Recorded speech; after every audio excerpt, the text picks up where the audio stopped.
tlačí moc dobře.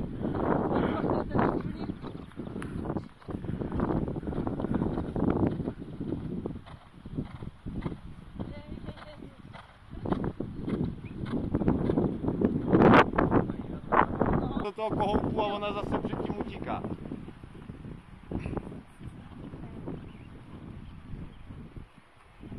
Netahy patří.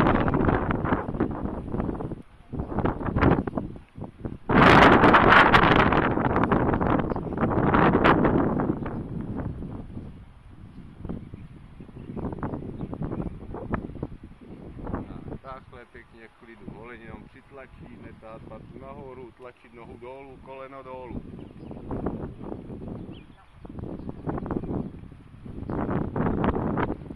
Ten tam furt stojí. No, stojí, super.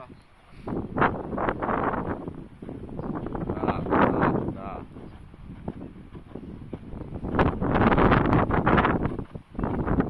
Teď smála hezky.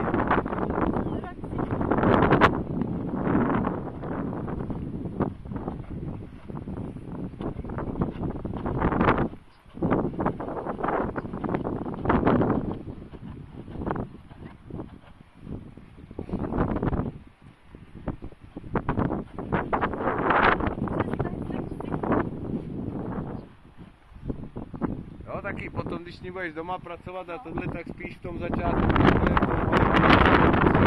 odsválací takhle, ona se uvolní, vyklenete hřbet a bude lepší, jo. V tom svalu si dávat pozor na prostě nesedět tak hluboký, prostě taky vědět, prostě sedět, jakoby u ní můžeš teď maličko jakoby rovná.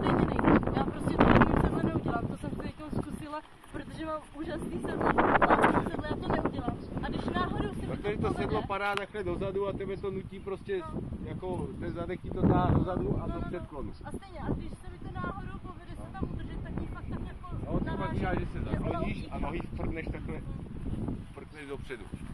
No, když se musíš tlačit furt tu nohu, ne nohu tlačit dopředu, ale koleno. No, tím, že budeš tlačit koleno, tak se opřeš do toho cmenu.